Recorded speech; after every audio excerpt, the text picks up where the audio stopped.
Ito nga no, kakapasok lang ng balita, tuluyan na ngang binitawan ng Barangay Ginebra ang serbisyo ni Christian Stan Hardinger at gayon na rin ni Stanley Pringle. Alam naman nating lahat na nakakaedad na ang dalawa, ngunit sadyang nakakagulat talaga at hindi naasahan ng karamihan ng Barangay Ginebra fans na bibitawan na si Christian at gayon na rin si Stanley Pringle. Kaya naman pala nagpaparamdam na itong si Christian Stan Hardinger dahil alam niya sa sarili niya na bibitawan na siya ng SMC management at ang pinalit nga sa dalawang ito walang iba kundi ang bagong player ng Terra Firma Jeep, ang rookie na si Stephen Holt at gayon na rin itong si Isaac Go.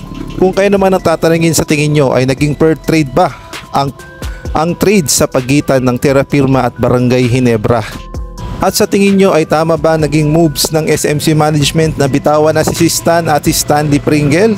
At kung kayong tatanungin, sa tingin nyo sino pa ba talaga ang mas deserve na bitawan ng Barangay Ginebra? Maaari kayong magbigay ng komento sa comment section. Samantalang Gilas update naman tayo dahil nga sa pagkatalo ng Gilas Pilipinas sa Olympic Qualifying Tournament sa Brazil sa semifinals ay nakapag-isip na nga itong si Coach Tim Cone at nagbabalak nga siyang i-extend ang kanyang roster na binuo. Ang final 12 ng Gilas Pilipinas na kalaunan ay naging strong 11.